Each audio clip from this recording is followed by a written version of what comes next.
This is the Japan you're familiar with: stunning mountains, cutting-edge technology, and ancient temples. But beneath the surface, there are sides of Japan that most people don't see. Did you know that having tattoos can prevent you from entering public swimming pools or bathhouses? Or that many workers are so overworked that they often end up sleeping on the streets, or worse, disappearing to start a new life entirely? This is the dark side of Japan. One of the oldest and most notorious groups in Japan is the Yakuza, a powerful organized crime syndicate that has been around for over 300 years, dating back to 1612 when they first caught the government's eye. Structured like families, Yakuza members protect each other with rituals and customs similar to those of the samurai, and many believe they evolved from gangs of ronin, or masterless samurai. The Yakuza are involved in extortion, blackmail, smuggling, drug trafficking, gambling, and loan sharking, controlling businesses, bars, and restaurants across Japanese cities. Members are known for their elaborate tattoos, which symbolize loyalty and clan identity. But these must remain hidden in everyday life. Another telltale sign is their missing pinky fingers, a result of yubitsumi, a ritual finger shortening as punishment for mistakes. The Yakuza reached their peak in the 1960s with over 184,000 members, but have since dwindled to around 40,000, partly due to laws introduced in 2011 that banned financial transactions with gang members. The stigma surrounding the Yakuza also explains Japan's strict stance on tattoos, as they're closely associated with this criminal underworld. In Japan, having tattoos can severely limit your access to public spaces. People with tattoos are often banned from entering hot springs, traditional inns, pools, gyms, and even some capsule hotels. These restrictions were originally put in place to keep gang members like the Yakuza out of these communal areas. However, the stigma goes back even further. During the Edo period, tattoos were used to punish criminals, and some sex workers would tattoo themselves to show loyalty to their clients. In the Meiji period, 1868 to 1912, tattoos were outright banned. And although they were legalized again in 1948, the negative perception persists. Today, people with tattoos still face challenges finding bathing facilities where they're welcome.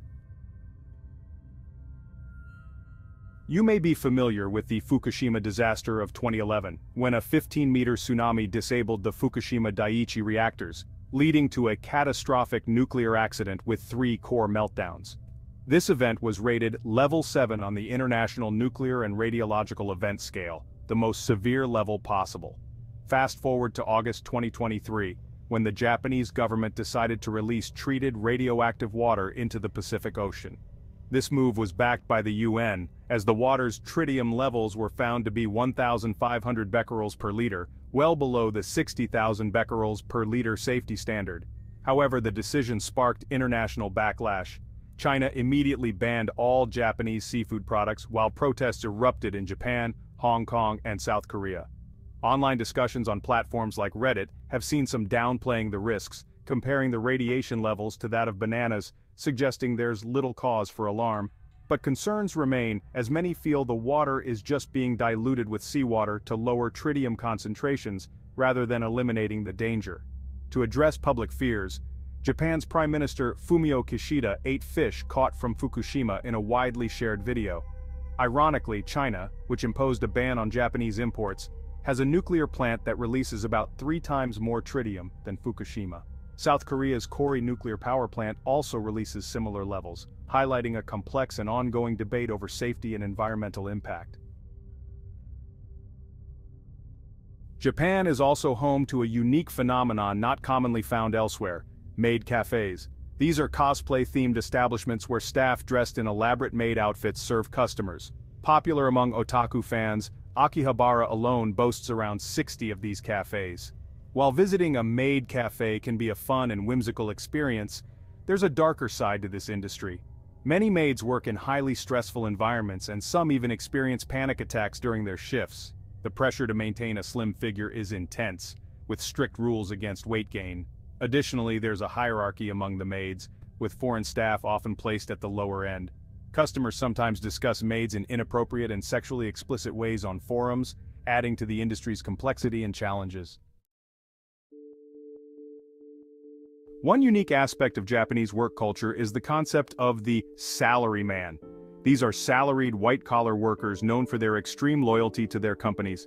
This dedication often means working between 12 to 18 hours a day.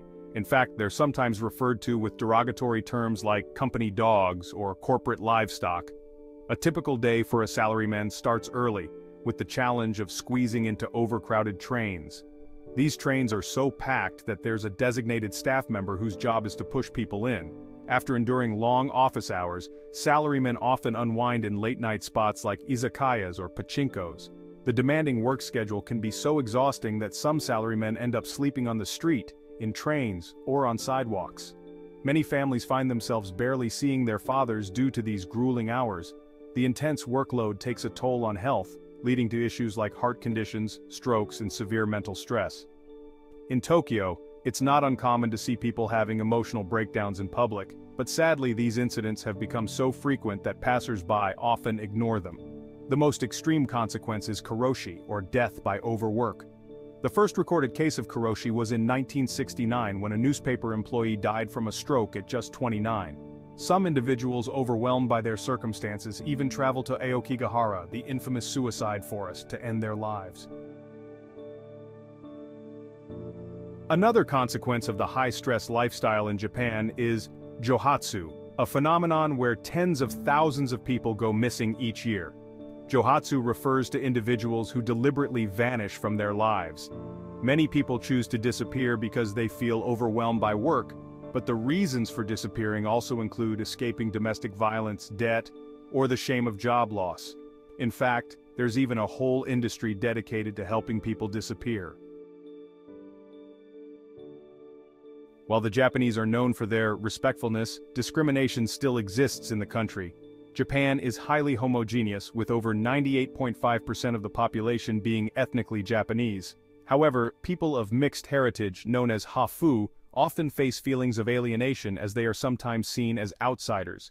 This is especially true for Hafu of Korean and Chinese descent due to historical colonization by Japan. Black Hafu also encounter stereotypes such as assumptions about being good at basketball, enjoying rap music, or other well-known obvious stereotypes. If you've ever bought a phone in Japan, you might have noticed a small but persistent detail, a shutter sound that can't be turned off. While this feature might seem annoying to some, it serves an important purpose. The sound is designed to address privacy concerns, preventing people from taking unauthorized photos. Japan has seen a significant increase in cases of voyeurism, with incidents rising by 60% from 2007 to 2016. This law was enacted to protect individuals, especially women, from unwanted photography. Even tech giant Apple has adjusted their phones for the Japanese market to comply with this regulation. So, while it may be a bit bothersome, the intent behind the shutter sound is to safeguard privacy. Japan is a fascinating country with a wealth of unique and quirky innovations. For instance, during the hot summer months, people use an incredible cooling spray. Just apply the foam to your skin or any surface and it instantly cools you down. It's clear that Japan has a strong focus on beating the heat.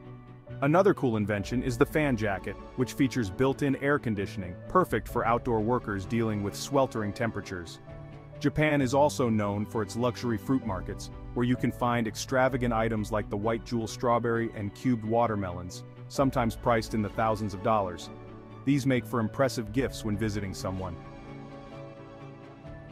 While Japan boasts stunning landscapes and rich traditions, it also faces challenges like severe mental health issues and social prejudice. Hopefully, the country will address these problems and continue to be one of the most inventive and creative places in the world.